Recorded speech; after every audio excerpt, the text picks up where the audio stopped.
আসসালামু আলাইকুম everyone, welcome to লাবনীস kitchen. আজকে আমি আপনাদের সাথে শেয়ার করছি কুরবানির ঈদ স্পেশাল শাহি গরম মশলার রেসিপি। তো আপনারা চাইলে কিন্তু গরুর মাংসের এই মশলাটা ব্যবহার করতে পারেন। বিরিয়ানি, খাসির মাংস, মুরগির মাংস সব কিছু এই মশলা দিয়ে রান্না করতে পারবেন। এবং এই শাহি গরম মশলাটা আপনার রান্নায় ব্যবহার করলে কিন্তু এর টেস্টটা দ্বিগুণ বেড়ে যাবে। বিশেষ করে মাংস জাতীয় যে আইটেমগুলো। আশা করছি আমার পুরো রেসিপিটা আপনাদের কাছে ভালো লাগবে। ভালো লাগলে একটি লাইক দিতে ভুলবেন না। আর যারা এখনও নতুন আমার চ্যানেলটি সাবস্ক্রাইব করেনি, চাইলে আমার চ্যানেলটি সাবস্ক্রাইব করে নিতে পারেন। তো এখানে আমি একটা প্যান নিয়েছি, ফ্রাই প্যান। এখানে আমি 3 চা চামচের মতো দারুচিনি দিয়ে দিয়েছি। আর এখানে হাফ কাপ জিরা দিয়ে দিয়েছি। এখানে শাহি জিরা আর আমরা যে সাধারণ জিরাটা ব্যবহার করি সেটি আছে। এখানে 5-6টি শুকনা মরিচ নিয়েছি। এখানে 3 চা চামচ লবঙ্গ দিয়ে দিলাম। এখন দিয়ে দিচ্ছি 3 চা চামচ এলাচ। এখন দিচ্ছি 3 চা চামচ গোলমরিচ।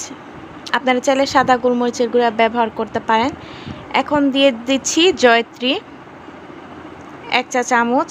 এখন দিয়ে দিচ্ছি 2টা জয়ফল। এখন দিয়ে দিচ্ছি তেজপাতা। এটা আমি কেচি দিয়ে কেটে ছোট করে টুকরো করে নিচ্ছি, যাতে ব্লেন্ডার করতে সুবিধা হয়। বড় করে দিলে কিন্তু ব্লেন্ডার করা যাবে না।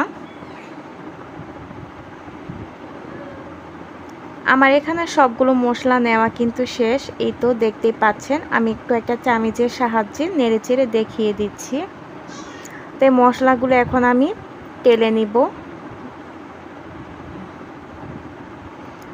তো চুলাতে বসিয়ে দিলাম ফ্রাই প্যানটা। এখন আমি মশলাগুলো টেলে নিচ্ছি।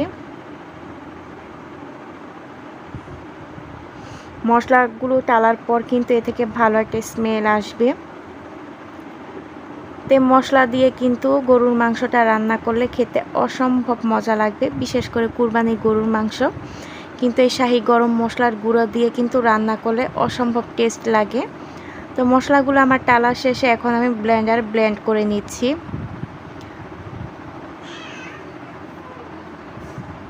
তো সবগুলো মশলা তো একবারে ব্লেন্ডার করা যাবে না, তাই আমি অল্প অল্প করে ব্লেন্ডার করে নিচ্ছি। তো সেটা আর দেখাইনি।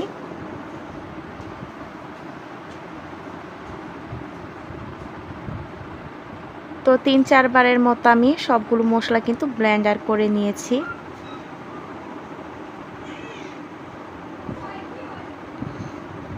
তো ব্লেন্ডার করার শেষে এখন আমি মশলাগুলো একটা বড় ছাঁকনির সাহায্যে ছেঁকে নিচ্ছি।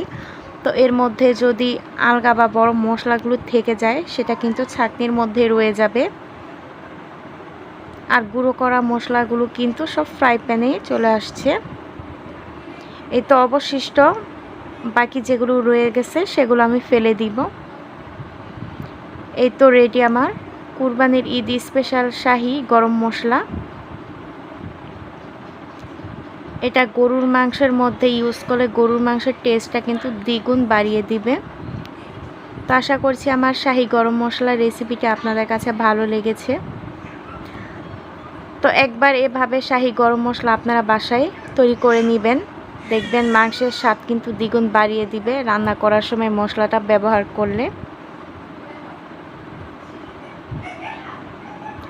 তো আজকের মতো এখানে বিদায় নিচ্ছি। আবার দেখা হবে নতুন কোনো রেসিপি নিয়ে। সেই পর্যন্ত সবাই ভালো থাকবেন, সুস্থ থাকবেন। আল্লাহ হাফেজ।